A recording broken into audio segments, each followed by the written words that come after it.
Hello guys, Solo Earth Signs, Virgo, Capricorn, and Taurus. Welcome dito sa aking channel. Kapalaran 888, welcome. Alamin natin kung anong messages, vibration, gabay energy para sa lahat ng Earth Signs. So, eto ay weekend, Saturday, Sunday. So, Earth Signs, Virgo, Capricorn, and Taurus. Okay, so number 10, it's completion, achievements. Nakikita ko siya yun na meron kang kailangan na gawin this weekend. So, as much as possible, unahin natin yung sarili natin. Siguro, maraming toxicity, negativity sa paligid natin na kailangan nating alisin. So, i-clear mo muna yung energy field mo. Unahin mo yung sarili mo, katawan, physical body, inner heart, mind, spirit, parang ganun. So, kailangan nung mag-detox. Alisin mo yung mga sagabal sa pag-unlad mo sa buhay. Okay? Earth signs. Like, for example, mag-declutter ka, gamit sa bahay, yung mga bagay na hindi na ginagamit, declutter relationship, declutter mo yung environment mo, yung sa loob ng bahay, maglinis, maligo, alisin yung mga bagay-bagay, maglagay ng mga protective na tawag dito, crystals, parang ganon.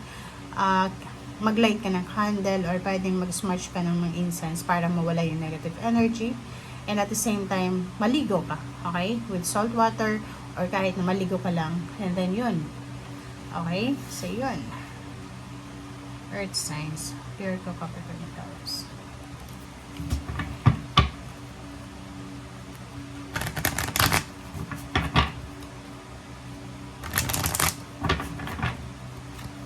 Okay, next card natin is peace offering. Nakikita ko sir dito na pwedeng makatanggap ka ng isang peace offering from someone na posibleng nakagawa sa'yo ng masama. Nakikita ko rin sa'yo dito na ito yung Mary natin, Mother Mary, Virgin Mary. So this is resonated sa'yo since it's December 8, diba? Immaculate Conception. So dito sinasabi, alagaan mo yung sarili mo, okay? Take care of your body, physical health, mental health, spiritual health, financial health. So overall health sa'yo, kailangan mong alagaan siya this weekend.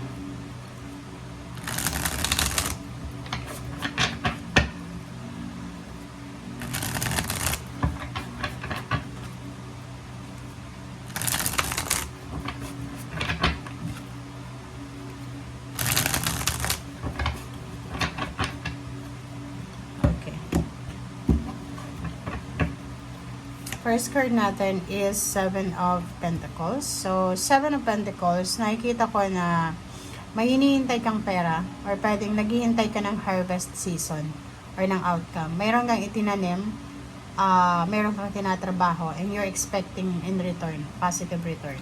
Okay?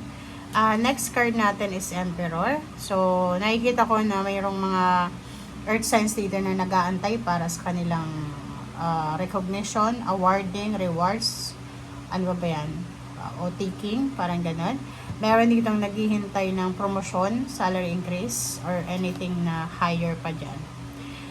Okay, so yun, you're waiting for an announcement, waiting for information.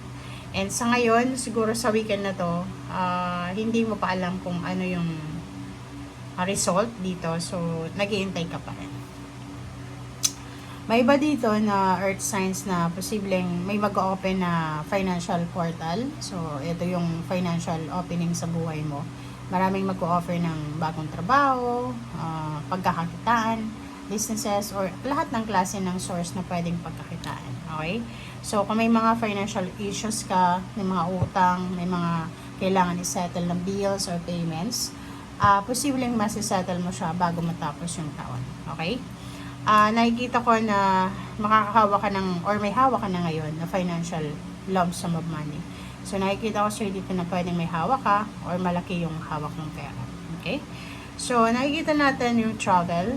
May travel, relocation.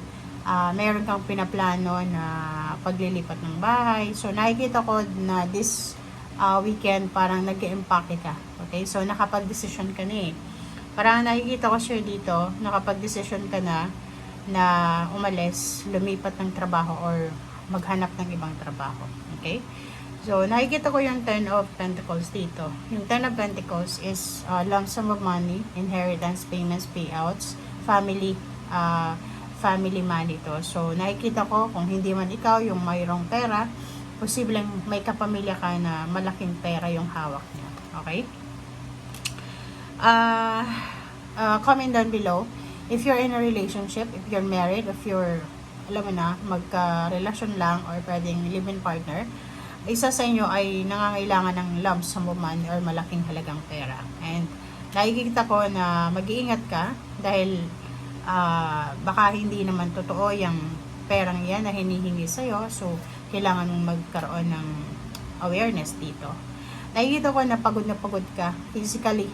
Parang yun nga, sobrang kailangan mo. Napapaligiran ka ng negative energy. So, kailangan mong magpahinga. Kailangan mong unahin yung health mo, yung physical health mo. Okay? Yun. So, nakikita ko share dito na maraming posibleng magbago. It's a transformation card. So, maraming magbabago sa buhay mo starting this year 2025. So, bibigyan ka ng pagkakataon ng universe na mahanap, makapili, or hanapin mo kung saan ka talaga nababagay. Emotionally, sa relationship or family life, mayroon kayong isi-celebrate na celebration like a birthday celebration, homecoming, yun, Christmas parties or anything. Okay?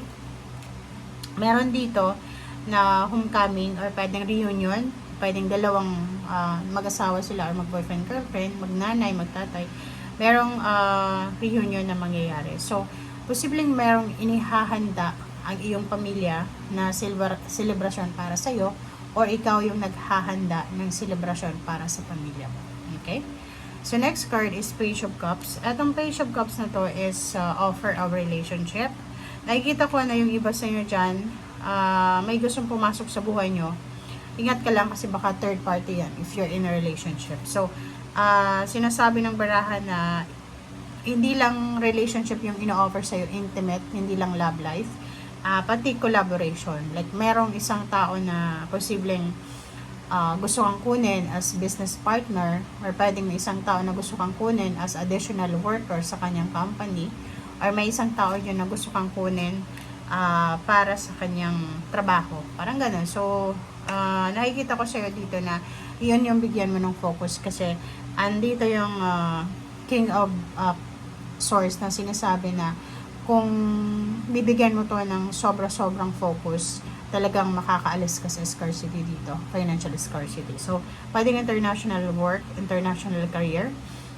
Nakikita ko yung offer ng work dito para sa iyo. Okay? So, thank you guys for watching. Ito ay para sa lahat ng Earth Signs, Virgo, Capricorn, and Taurus. Bye!